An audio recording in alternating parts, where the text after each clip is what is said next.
Am I going? There you go. Okay. All right, I'm going to show you how to diagnose a problem with an ICM. So here's an ICM module.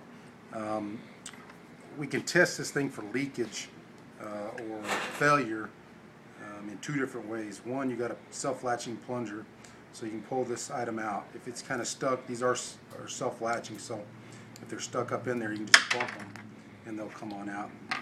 So one way to determine if this ICM is bad is to why it's out of the ground and your leads are disconnected is to take an ohm meter, and we're going to test for resistance. So you'll turn your dial.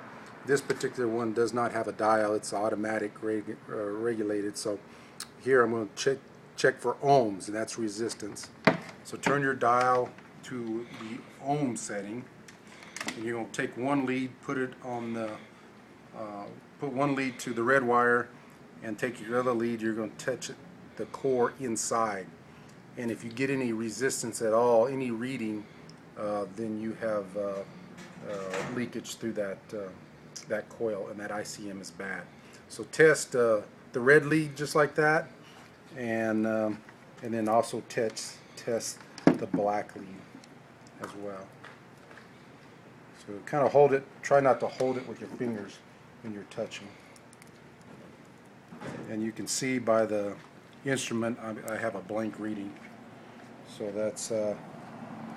that means this is a good ICM. But make sure you always test your instrument too. So if you had continuity, here you're hearing a beeping noise and you're getting a reading, so that means we'd have continuity. So if you got that while you're testing those leads, then you have a bad ICM. To test it in the field, your wires are connected to the 2-wire path and spliced in with your 3M DBYs. You can also take and touch the core here, and then take your other lead and stick it in the ground. And if you get a reading over 1.5 volts, then that ICM is also bad. So that's an easy way to test it, why the wire leads are connected in the field. Again, anything greater than 1.5 volts. One lead in the core tube, one stuck in the ground. And that's it.